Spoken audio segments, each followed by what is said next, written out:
I thought just to give you a recap of what we did in the last class, I will just write them all the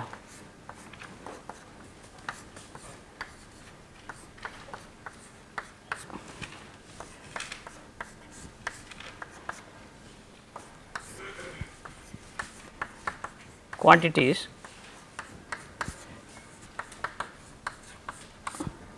and then f z1 is L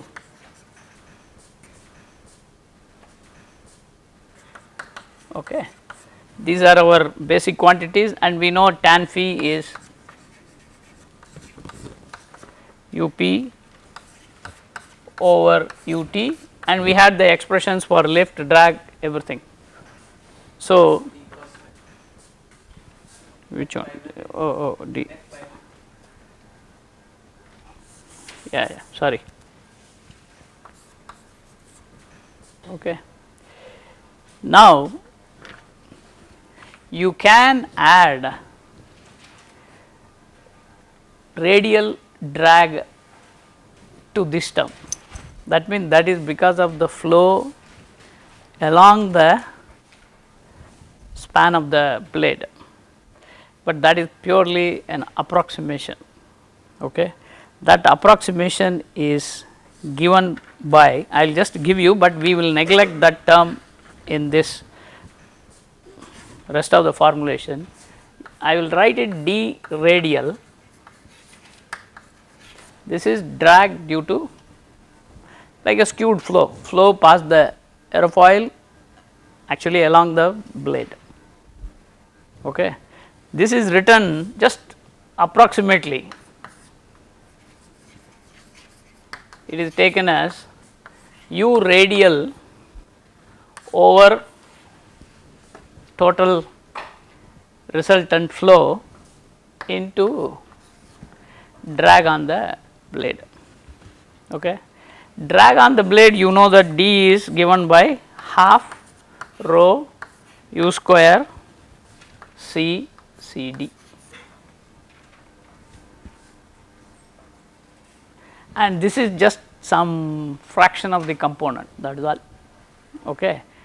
It is a very crude approximation which is done. Okay. Now, if you take that you can substitute, this is the distributed radial force. Okay. Very crude approximation, but we will be neglecting it. I just want to say that how it is represented, and then of course we neglect it. Okay. Now, we throw this off and we have to substitute for lift, drag expressions, and then we know the forces, transfer them to hub loads, which you already did last class. So, our hub loads are hub loads.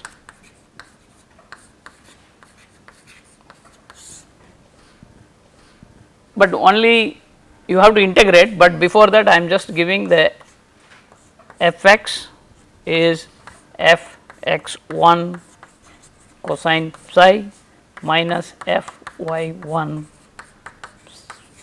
sin psi, and fy is sin psi. Okay. And then plus, and your f z will be f z1. Now, we have written the expressions in different forms. The reason I am writing this again is just for clarity, because we wrote L half rho u square c c L, and d we wrote half rho u square c c d naught. Okay. And C L in one form we wrote as C L is C L alpha into theta minus phi, which is u p over u t, and then u we approximated u t. because why I am writing everything is when I display the expressions, in some of them we make the approximation. Okay. Only in one, that is a little interesting derivation, that is particularly in getting the torque.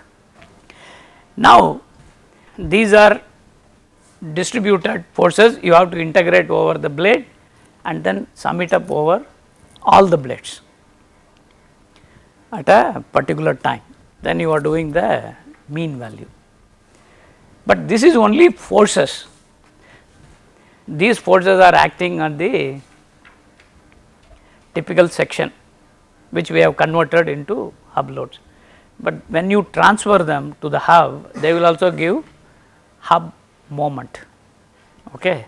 So, you have to take the moment also into account, but when we do the moment expression, I will write moment in hub coordinate directly. When I write, that means we had our blade, this is our x1 z1 and this is the blade, this is x2, this is z2 and this angle was beta. This force is acting at a location which is r. Okay. Now, when I want to take the moment, you can write this is moment is r cross f. Okay. Now, the r you can write r cosine beta Ex1 plus r sin beta Ez1 cross f x1 y1 z1, they are here x1 y1 z1. Okay. You will have f x1 Ex1 plus f y1 Ey1 plus f z1 Ez1. This is my moment expression. Now, you can make approximation that beta is small. So, cos beta is 1, sin beta is beta, then make the cross product and I will write the expression for the moment here in vectorial form. Okay. And then later I will, this is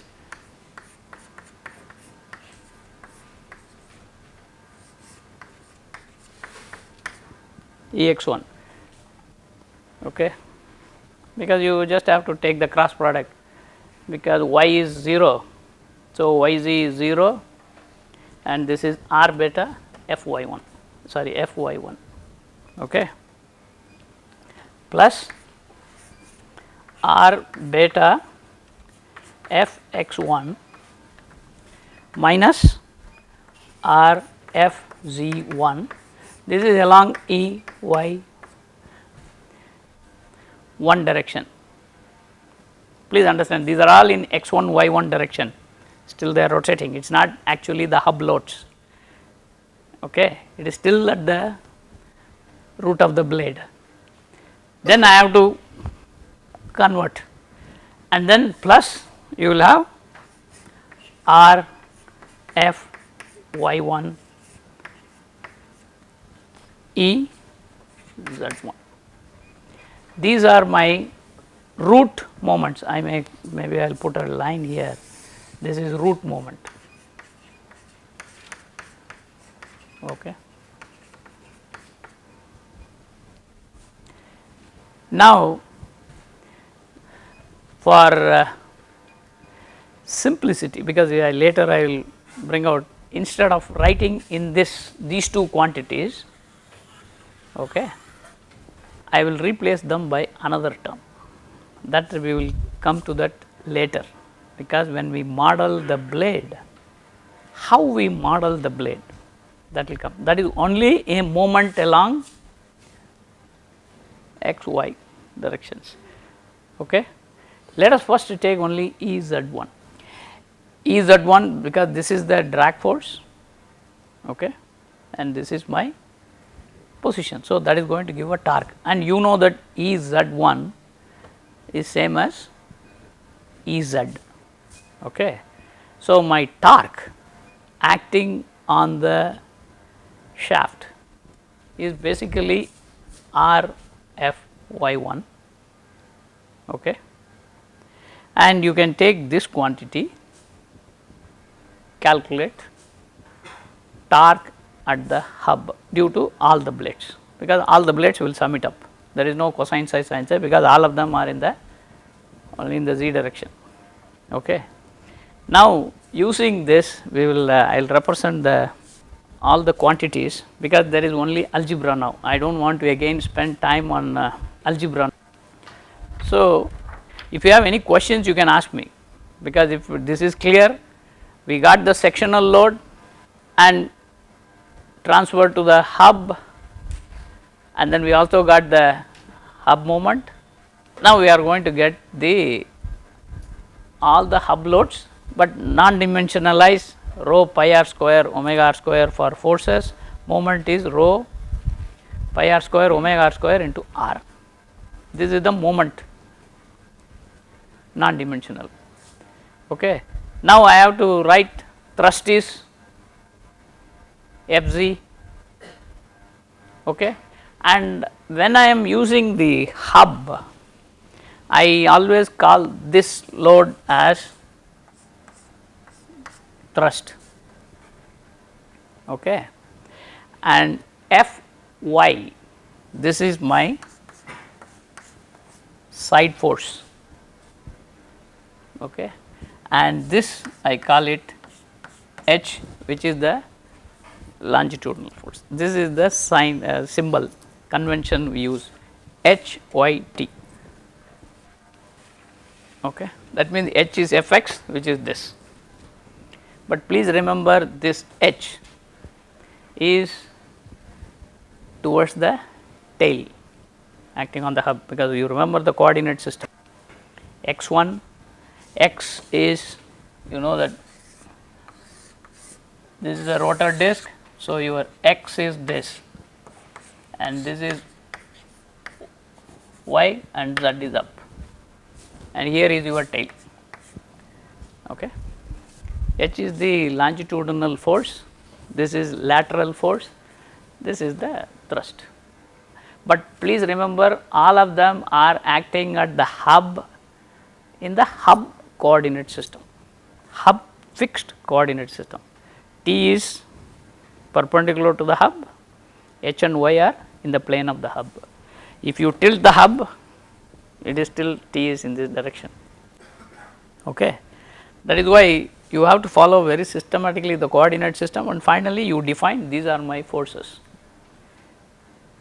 Moment, when you go, I will write only the pitching and rolling moment, which are actually mx will be the roll moment, my will be the pitch moment, and mz is basically yaw moment, or you call it the torque, okay, due to the only the main rotor system, that is all. So, you have correspondingly mx, maybe I will write here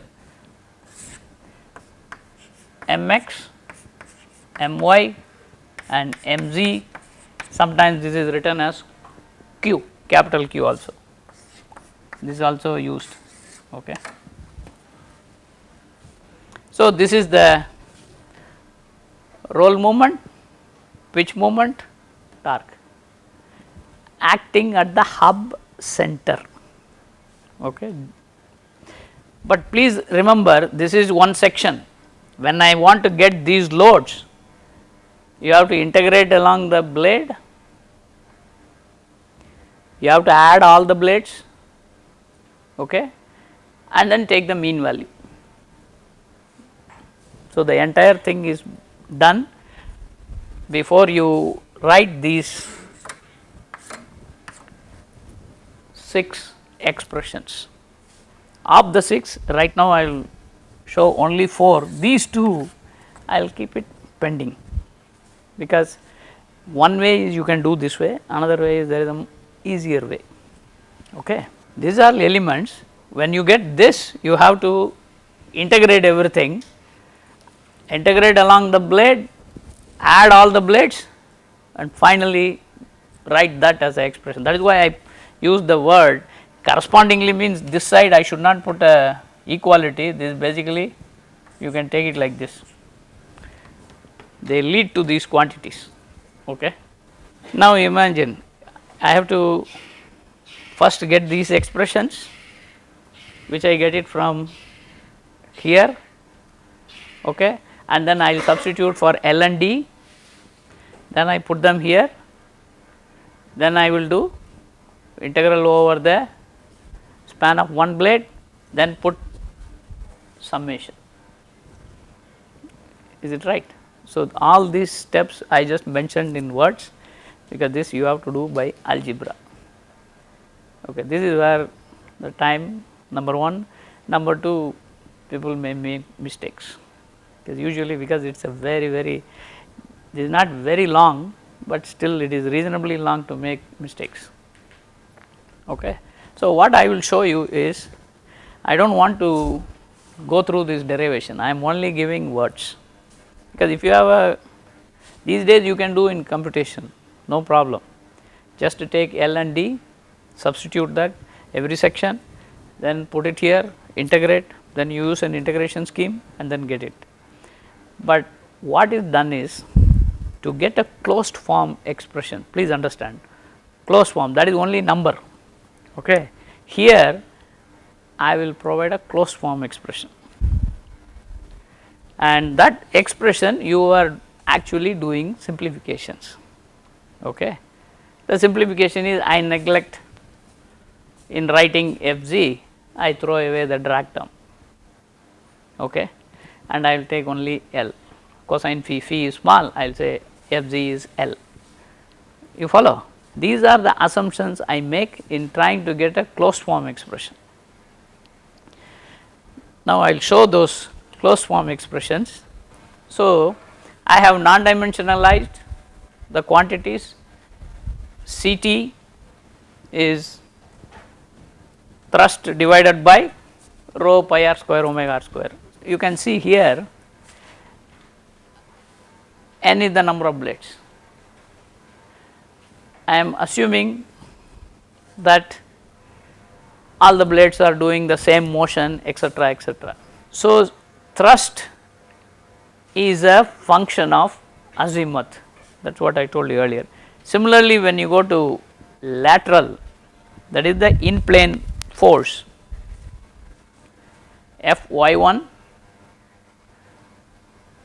cosine psi, Fx1 sin psi. This is basically this quantity Fy, side force, lateral force, and again you will have all the blades, and you are substituting. I have actually gotten this expression after substituting for Fy1, Fx1, collect the terms, and I actually split the terms into 2 parts, one due to CD, CD naught, actually here I use the symbol CD, one due to only profile drag, and other terms we call them as induced drag term, which is independent of CD. Okay. So, you collect CD term and remaining term basically comes from the lift, that is the induced drag term.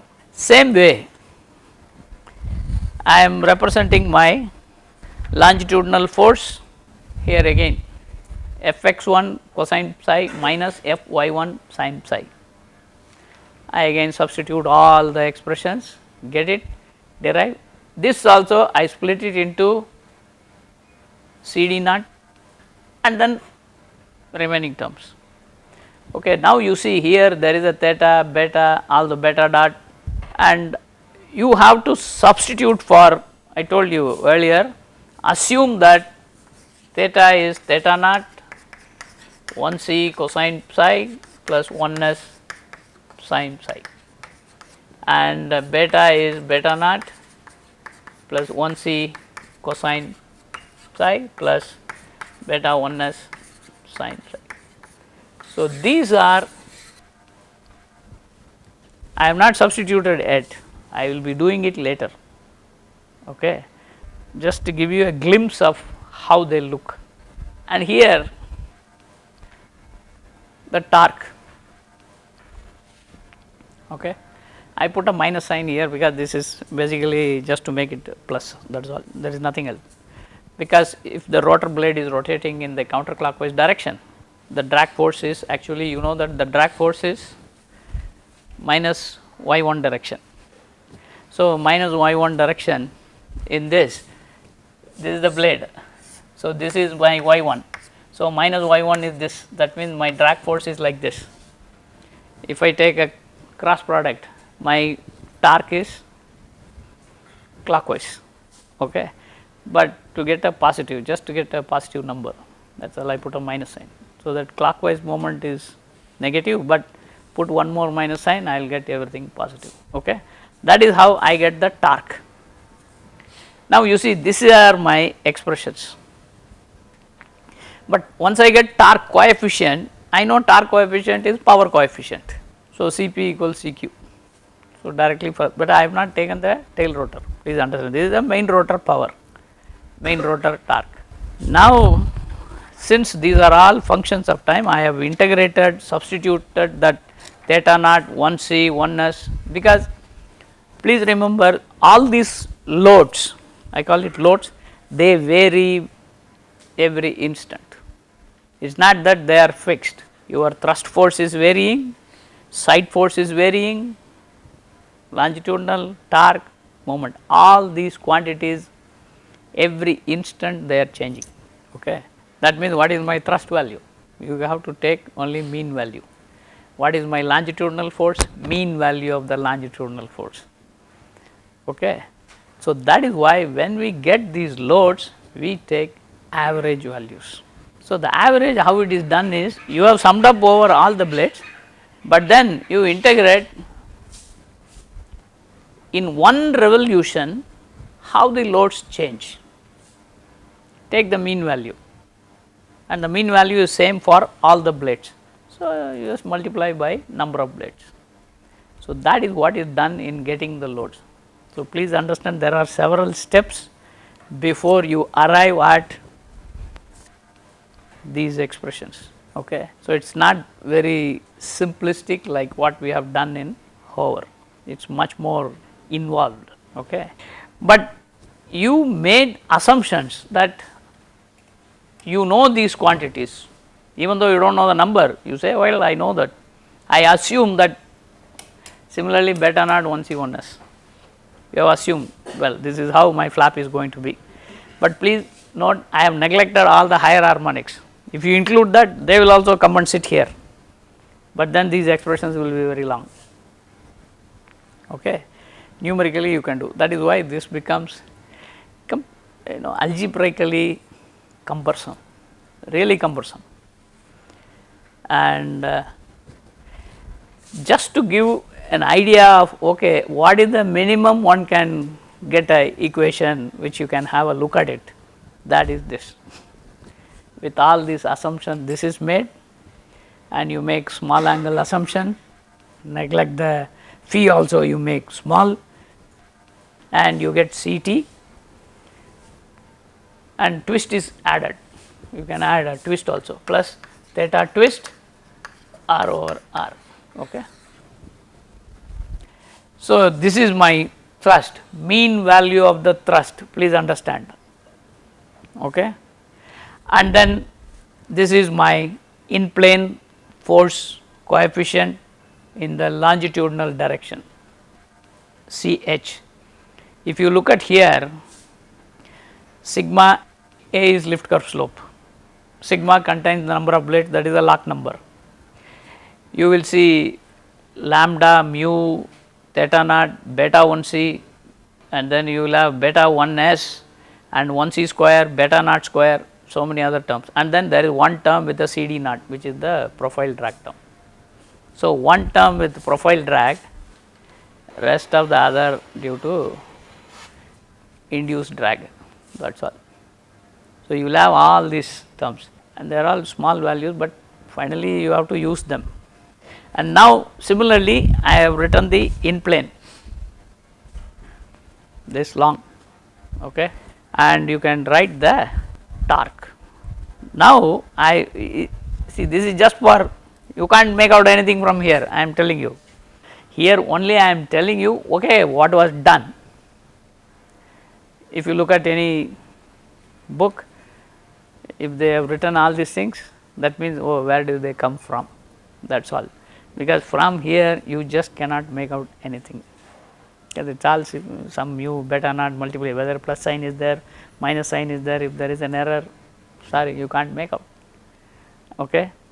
This is just for you to tell the procedure, and this is how they look like, just to give you a glimpse of how these loads will look like, expressions for the loads, closed form. Okay. And here you have integrated full 0 to tip, all those assumptions you have made. Okay. Now the question is, how does the pilot balance, because if you want to hover or forward flight, all the forces must be balanced and the moment about the center of mass is 0, force also 0, moment is 0. The tail rotor, not only it gives a torque, it also gives a side force. So, the side force has to be balanced. Now, what is the attitude of the helicopter? Please understand, because these are all hub loads. You have to transfer the hub load to the CG, and CG you have CG coordinate system, okay, and transfer the tail load to the CG. Since you have asked, that is what next in the another 2-3 lectures I will bring in those loads. Then I will say this is how your full expression will be, and that is the assignment which I will give. You people have to write a code, get it, and I know you may make it is an iterative process, it is not just a straightforward. That is why unless you solve the problem yourself, you will not be able to appreciate the complexity involved in the helicopter dynamics, aerodynamics, or whatever it may be. Okay, this is the, I am saying this is the simplest problem. This is not the complicated problem, because there are more complicated problems, but simplest in terms of we have reduced everything, made lot of assumptions, and then finally say take this and then try to do some simple trim calculation. Okay. So, this is only the load due to main rotor, that is all. Okay. Now, if you want tail rotor, you can use the same expression, please understand, except tail rotor does not have one C and one S, only collective, only tail rotor can have twist also, that is all. But only thing is the tail rotor will be vertical, okay, and it is flying like this. Main rotor is horizontal, it is flying like this, that is all. So, you can use the same expressions for tail rotor also, but if you want, usually what we do is you neglect all the other loads, tail rotor thrust only you take. But please understand, tail rotor will rotate at a different RPM, radius is different, everything is different. So, you have to use those quantities in getting the tail rotor force, that is they are non-dimensionalized with respect to tail rotor quantities. Okay. If you want to take all the forces, no problem, take everything, then it becomes a little bit more complex. Okay. That is why you say let me throw away rest of the terms, only take tail rotor thrust, okay, that is good enough, which is reasonably a good approximation. You know that I am just using, you know, torque coefficient CQ, CQ is CP, power coefficient, both are same. One is you directly use the earlier expression, because this is the torque, you can substitute Fy, I have substituted here and then used. One way is you can calculate everything by this approach, okay, which is fine, and that expression I will give you. Another way is you have torque, main rotor torque, I say convert to power, because main rotor power. Now, I split that term. Basically what I will be doing is this Fy1, because this is the torque, right, R Fy1, and this Fy1 I have here. Okay. What I will do is this is L sin phi d cos phi, and I will replace this L in terms of Fz1, okay, because you know L from this expression. I will put Fz here. I will write everything in terms of Fz, okay, and a drag, that is the lift and a drag term. So, this jugglery is done, but when I do that I do not make any assumptions. I will just take the entire expression as it is, okay. It is not that I throw away the drag term and then I will take Fz is only lift, then I cannot get that this type of form, okay. And then I will add some, because the forward flight you have the longitudinal force. So, the longitudinal force I will take and force into velocity.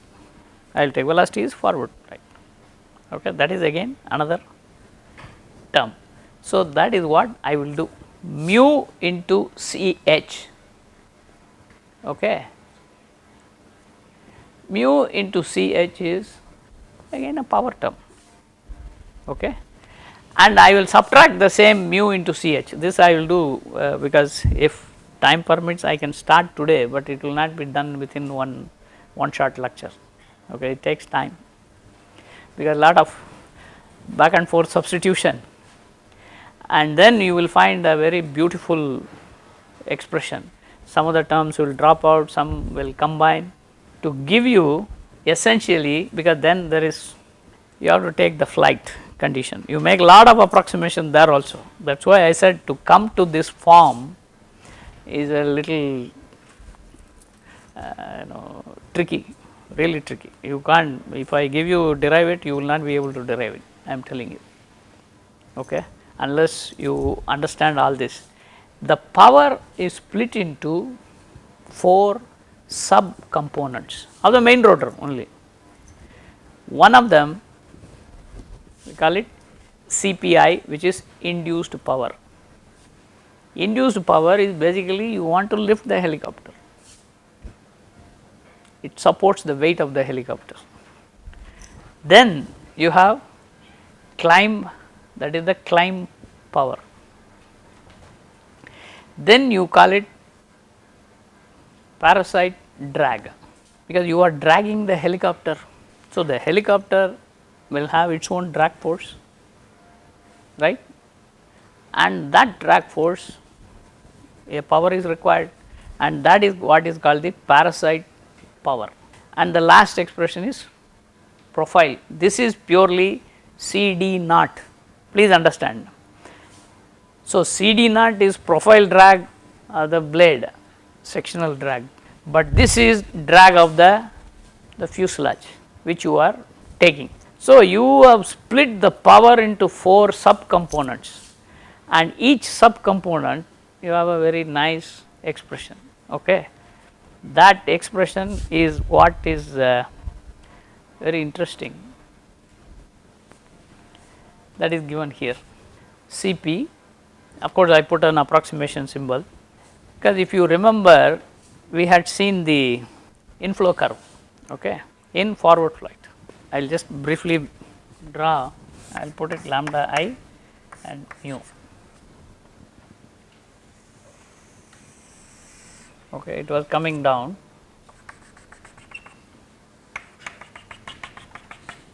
okay. It is around is at somewhere around 0.1 mu, it starts deviating. If you look back your, okay, that is you can take high speed condition for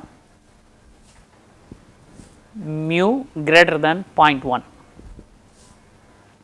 Assume the high speed condition and you can write your lambda I as Ct by 2 mu. If you go back to your notes, you will find that lambda I at high speed, you can write it as Ct by 2 mu, and there is a factor you add for non-uniformity. Okay.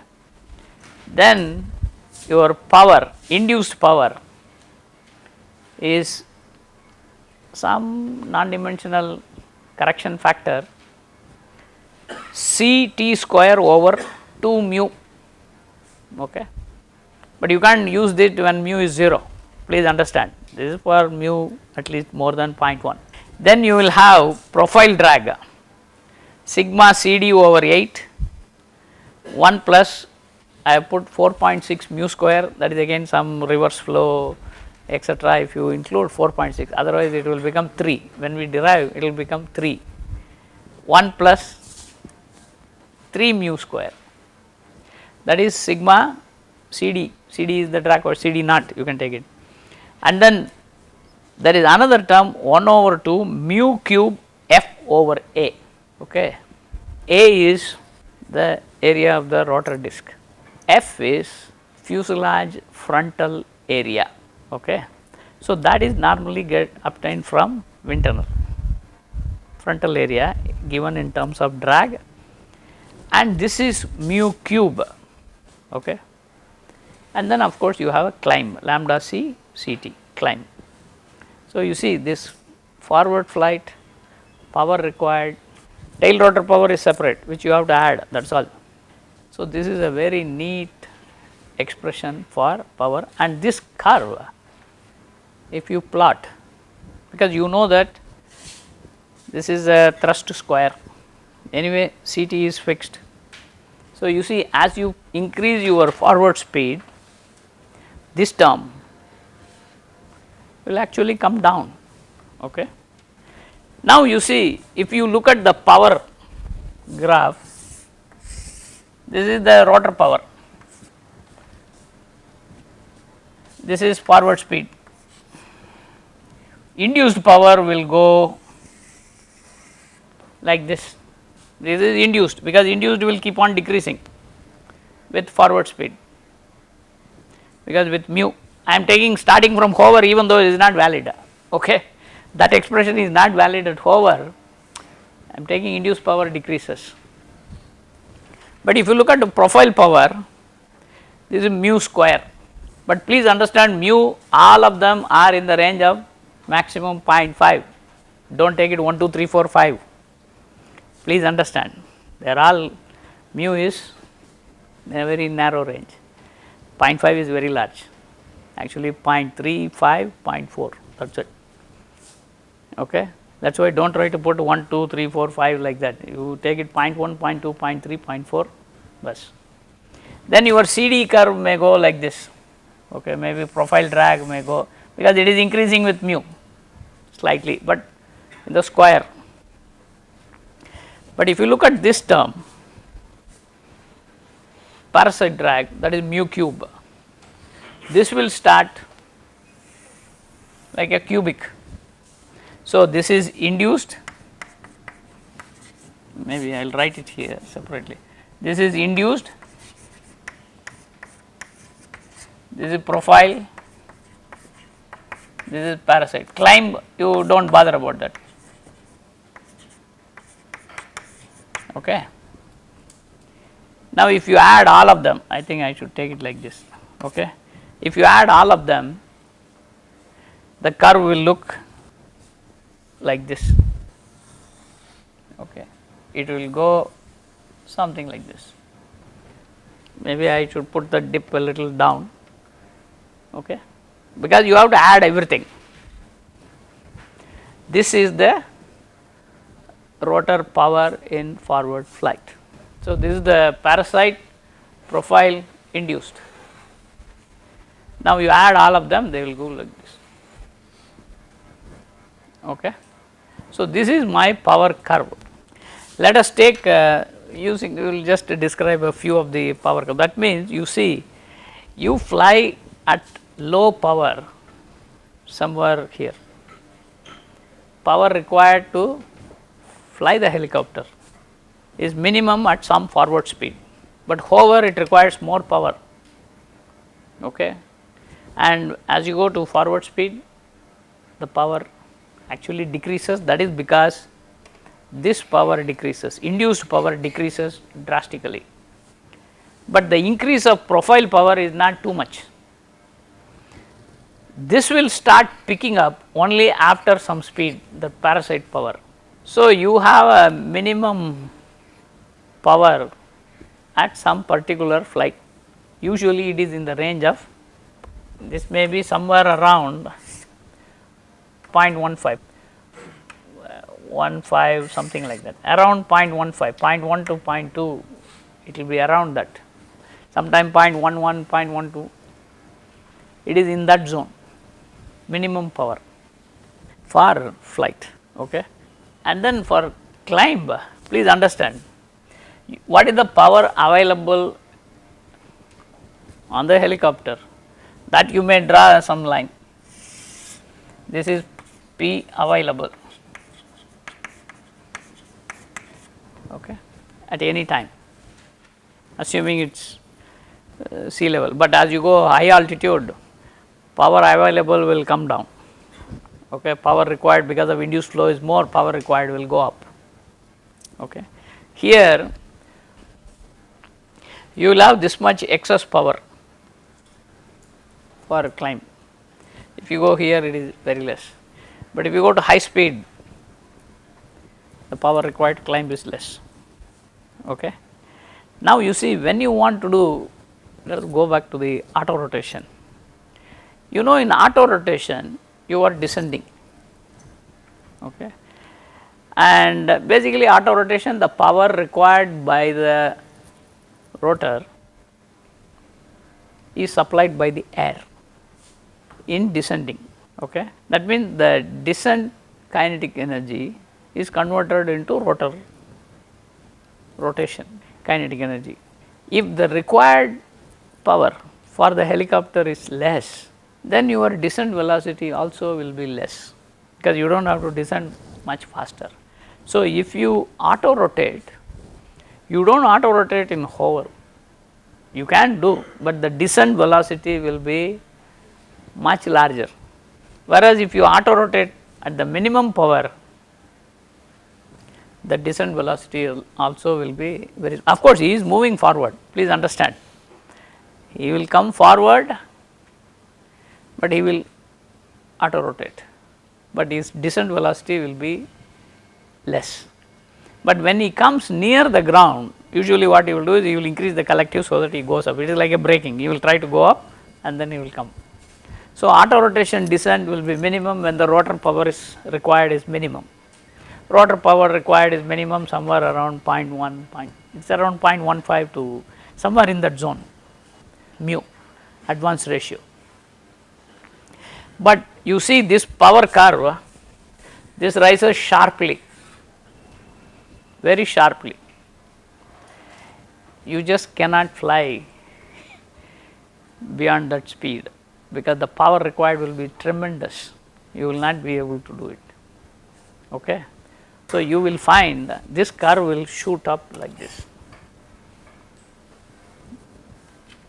the power required will be much more, that is number one, and your vibratory loads also will increase very high. Sometimes I will tell you, usually you want the helicopter to fly without any problem, you have designed for some forward speed, you have the power, you put everything, but when you are trying to fly forward speed, your vibration starts increasing. Okay. Even though I may have enough power in my engine to take you to a higher forward speed, but my vibration is so high I cannot even go to that speed. So, the restriction comes from not because of lack of power in the engine, the restriction comes from vibration in the helicopter. So, these are real design challenges. The best design is one where your flight envelope or the max speed is restricted because of my power is not there. So, I am not able to fly. You follow? On the other hand, it is not like that. You may have power, engine can give, but you say, oh, I cannot go, my forward speed is restricted because I have a lot of vibration. You follow what I am having, and that is happens in almost majority of the helicopters, because vibration, because you know that we are all talking about mean value, mean value, mean value.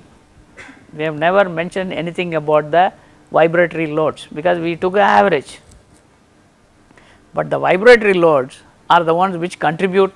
So, helicopter essentially is a vibrating machine, okay, and it will vibrate unless you go sit there and see for yourself what that vibration is. You know, you will not believe it. Doesn't it's a phenomenon, okay, and you have to experience it if you get a chance, but not the normal flight. If you fly somewhere here, you will see beautiful nice flight you had, but you go here, then only you will start seeing the vibration, not here. Of course, here you may say a little bit, but that is a different thing, but here it is most of the commercial flights normal, okay, low power required, you can fly nicely, etc.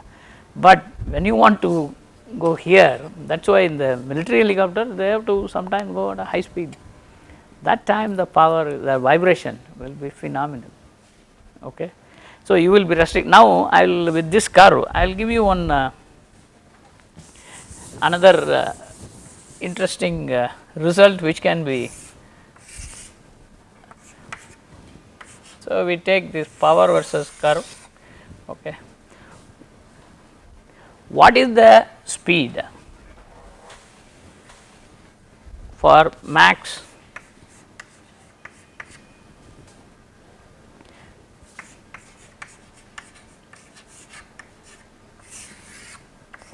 range, okay.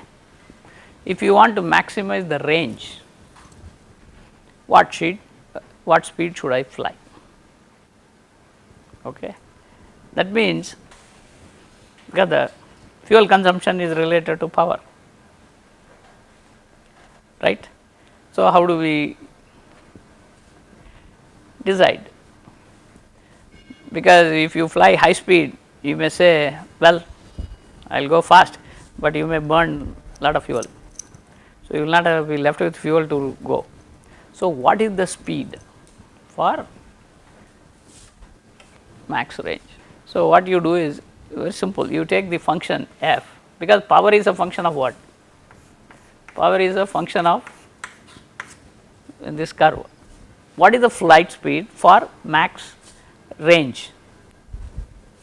So, you take a function, let us say that function f is v by p. I want to basically maxima minima, right. If I maximize this, that means the velocity is maximum, power is I am minimizing the power, I am increasing my velocity. So, what you do is you take this df by d velocity, this will be v du minus u by okay, you can put it, but this is 0. That means dp by numerator dp over dv is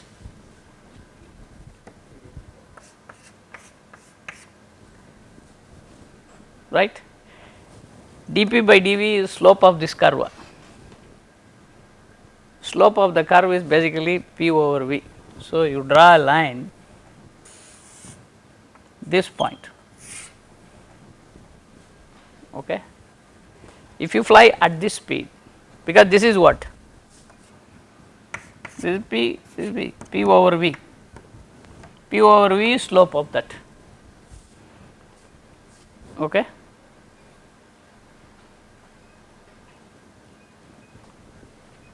Is it clear?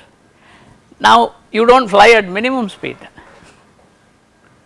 you actually fly at a higher speed. So, if you want endurance, that is long time, you want to float around, then you use minimum power, but if you want to increase the range, you do this. Okay. Then there is one more problem in this, which I will come to that later. Okay. Is it clear? Because this much, this is for forward flight, power required, range,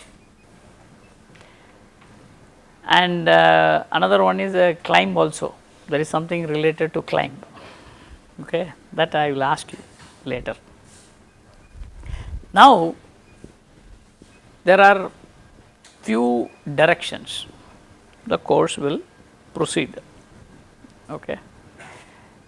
Like what we derived in the hover, thrust, power. Here of course, it is not just thrust alone, we had thrust, side force, forward force, power, of course, the moments are there, which we will get that.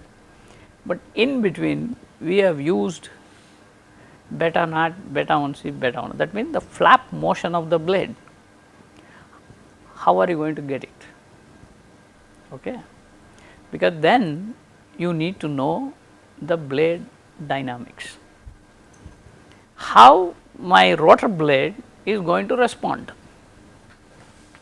because that is very essential, which means you study only the dynamics of the blade in forward flight. You do not bother about anything else, how my blade will vibrate for a given pitch input. Given pitch input is pilot gives theta naught, theta 1c, theta 1s. You assume that pilot is giving this much value, okay, and then you have to write the equation of motion for the blade. Now, for the simple case, we will take only the flapping motion, because we have included only the flap dynamics, because we did not include lead lag or torsion. So, how do you get the flap dynamics of the blade? So, you have to proceed in the blade dynamics separately. Okay, please understand, this is one direction, because that is required for even getting the loads, because if you want to get the load, because I have put just beta naught, 1c, 1s, who is going to give me those values? Similarly, theta naught, theta 1c, theta 1s, and then lambda.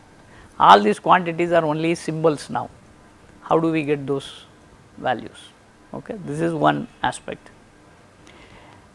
And when you restrict the blade motion, because we said that the blade is free to do flap, lead lag, torsion, everything. It is a long beam, it has vibration, that means you are analyzing only the blade dynamics. Okay. So, for simplicity, in at least getting the hub loads, we need to have a highly simplified model, because I am not going to analyze the blade real complicated, because please understand, complicated analysis is one problem. So, that will take you in a different direction completely, you will not be then bothered about any of these things. I am only analyzing the blade, okay. But here I want loads, but at least give me a simple model. So, what we will do is, we will make a highly simplified blade model to describe certain quantities. Later we will take, okay, what are the slight complications in the blade model itself, that will come later, because if you want to use this, you need to have those things.